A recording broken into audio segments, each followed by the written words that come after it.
이번에는 속설에 대해서 알아볼 시간. 오늘의 주제는 바로 코골이.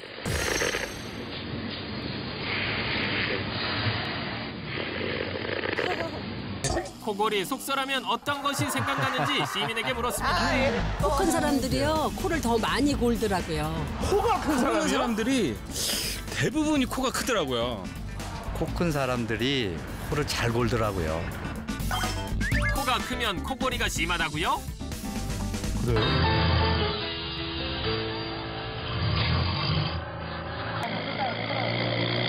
실제로 코골이를 한다는 연예인들을 살펴보면 코가 큰 것 같기도 한데요. 어머나, 그렇구나.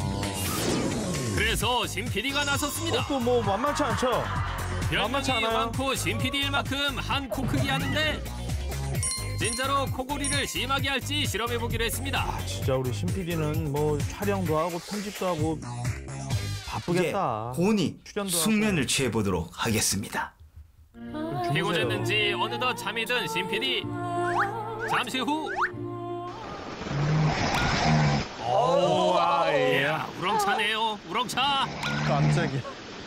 대단하다. 결과를 보니 총 수면 시간 반 이상 코를 골았습니다. 진짜로 코의 크기와 코골이가 상관이 있는 걸까요? 안녕하세요. 네, 반갑습니다. 전문가에게 물었습니다. 코가 크다고 코를 고는 것은 사실이 아닙니다. 아니구나. 사실이 아닙니다. 사실이 아니다? 그 이유는요. 코골이가 코에서 생기는 게 아니고 좁은 기도에서 생기는데요. 우리가 잠을 자게 되면요. 입천장과 혀의 근육이 뒤쪽으로 처지게 되는데요. 이때 일정 부위보다 더 좁아지게 되면은 지나가는 공기의 흐름에 따라서 부닥치는 소리가 발생하고요. 이것을 코골이라고 말을 합니다. 코랑은 상관없어. 아하, 코골이는 기도에서 일어나기 때문에 코와 상관이 없다는 말씀. 그럼 베개를 높이 베면 코골이에 좋다는 속설은 어떨까요? 높이 베면 코골이에 효과가 있다는 말에 베개를 높게 베보는 신 PD. 평소보다 편하게 자는 것 같기도 하고 아닌 것 같기도 한데 진짜 효과가 있을까요?